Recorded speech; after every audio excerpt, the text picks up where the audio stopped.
Country music sensation, Grammy Award winner, and American Idol winner Carrie Underwood has announced that she'll be performing live at Donald Trump's inauguration next week. She'll be singing America the Beautiful. And as you can imagine, the media and her fans are totally cool with it. Psych, they're flipping the you-know-what out. Here's Carrie Underwood's official statement.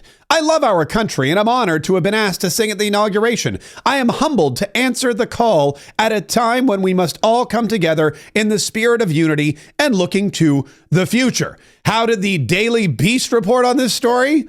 Carrie Underwood comes out as MAGA with Trump inauguration gig. Now, I ask you, is performing at the inauguration of the President of the United States a celebration of the leader of the entire country, a country that's filled with both Democrats and Republicans? Is singing a song like America the Beautiful, which is a song that I hope we all can agree on, is that something that makes you MAGA? Or is it something that just makes you a good American?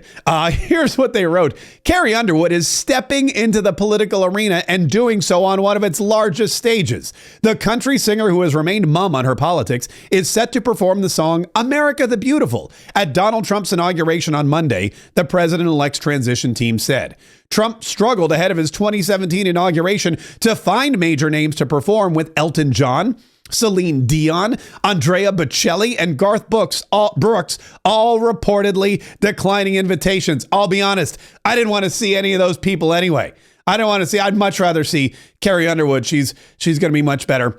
She's going to be much better than Garth Brooks for sure. Now, there's, of course, a lot of fans of Carrie Underwood who are no longer fans of Carrie Underwood because she simply agreed to perform at Donald Trump's inauguration.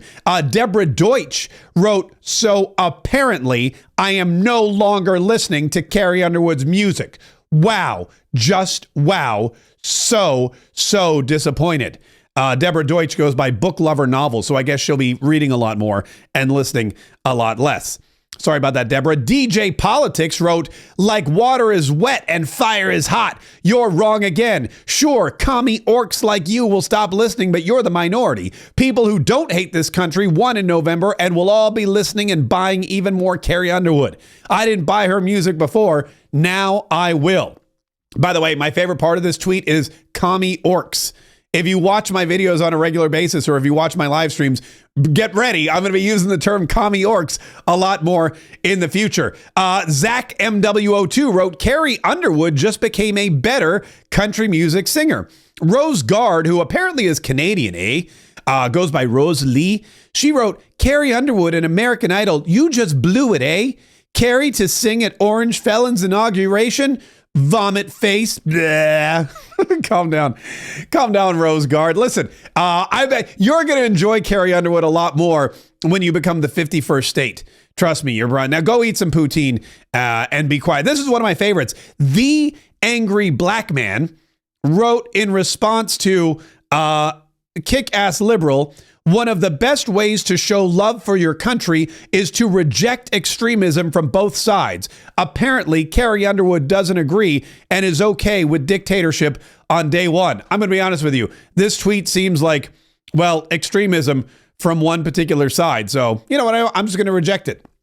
Because that's what he wanted to do. Stacy, like her, she seems like she's even-keeled and level-headed. She wrote, it is not controversial. President Trump won the popular vote and Carrie Underwood has a lovely singing voice. Case closed. SCW, libs having a conniption fit that Carrie Underwood will be singing at Trump inauguration. She has a much better voice and a lot more attractive than Swift will ever be. Yeah, that's the other thing I forgot. Whenever you're a female singer and you say something or do something in support of Donald Trump, you immediately get compared to Taylor Swift. Why? Because Taylor Swift is the OC political songstress. She's the one that went out and started campaigning for Joe Biden by baking cookies that said the Biden-Harris. She went out and told everybody, don't vote for Donald Trump, She tried to register people to vote for Joe Biden at her concerts, but I think it backfired because all of those young girls that she registered at her concerts, they went out and they voted for they went out and voted for the orange felon. So yeah, well, whatever. That's the risk you take.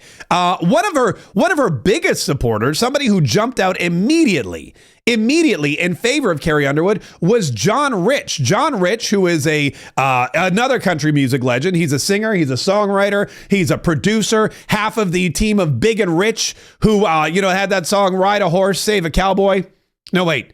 Save a horse, ride a cowboy. I knew it was one of the, switch that, reverse it. Anyway, John Rich wrote, he published the article from Breaking 911. He wrote, "There she is. Carrie is a patriot." He went on to write, "There are several top-tier country artists who support Trump, and I wish they'd finally have the BALLs to come forward and be counted. Ain't nothing outlaw about keeping your mouth shut to appease the record label. Carrie Underwood is making you look like a bunch of sissy boys." A bunch of sissy boys, by the way, is an industry term. And that's true. In country music, really in any music industry, the label owns a lot of different artists in a lot of different genres. So even though you're country, and even though you're supposed to be patriotic, and even though there are some who were staunchly patriotic, like, Toby Keith, for example, Charlie Daniels. I'm sure there's a couple others that John Rich. Those are the only ones that really come to mind at the moment. But a lot of them will keep their politics quiet and their support for a potential candidate quiet because the label is afraid that they'll get backlash and boycotts from other listeners in other genres who find out that they're all owned by, the same record company. But John Rich is calling them out. Ain't nothing outlaw about keeping your mouth shut to appease the record label. Carrie Underwood is making you look like a bunch of sissy boys. I should probably get John Rich on the show. I saw John Rich last time in Milwaukee. He was, he's always been a supporter of Donald Trump. He's always been very political. He's always been very conservative in America first. And he was at the Milwaukee convention, the RNC in Milwaukee. And I saw him walk by. I was like, "John." He's like, "What's up?" And then they ushered him out and I never saw him. Then he just disappeared into the background. John Rich went on to say, "Repost this if you're proud of Carrie Underwood for agreeing to sing at the Trump inauguration. I know I am. She needs to hear from the masses. Hit the button." You'll see, I wanted to be included in the masses, so I went ahead and I hit the button. Look, Carrie Underwood is, whether she's political or not, I don't think that singing at the inauguration puts her on one side of the political aisle or the other. In fact, the Daily Beast went on to point out that in 2019, Carrie Underwood said she tries to stay far out of politics. "I feel like more people try to pin me places politically. Everybody tries to sum up everything and put a bow on it." And in 2017, you may remember, during the CMA Awards, or the Country Music Awards, she and Brad Paisley did a duet where they poked fun at Donald Trump for some of the things he wrote on Twitter. It was a parody of her song "Before He Cheats" called "Before He Tweets." And I'd play it, but I'd immediately get hit with copyright infringement notices all over the place. So I'll just sing it for you. She and Brad said, "And it's fun to watch, yeah, that's for sure, till Little Rocket Man starts a nuclear war. Maybe next time he'll think before he tweets." That was a banger, man. That was a smash. That was a smash for sure. Listen, Carrie Underwood is not a bad person for wanting to sing "America the Beautiful" at the celebration of one of our most political events, and that is the inauguration of a new president. It's an event where there will be Democrats and Republicans there together, side by side. Donald Trump will be there. Joe Biden will be there. Some members of Congress will be there. Some members of Congress are taking off for the Martin Luther King Jr. holiday. Literally, they're just protesting Donald Trump returning to office, but that's neither here nor there. I too will be there as well, and I will report back on Carrie Underwood's performance and how the crowd reacted. And I'll tell you this, you shouldn't be mad that a singer is invited to sing at such an illustrious event for the entire country and accepts the nomination. In fact, the only people who should be angry about Carrie Underwood being asked to sing at the inauguration are the Village People. Because the Village People are also singing at Trump's inauguration. And as soon as this Carrie Underwood announcement came out, she stole all their thunder. She stole the entire spotlight. Nobody's talking about the Village People anymore. It's all about Carrie Underwood. They're the only ones who have a right to be angry.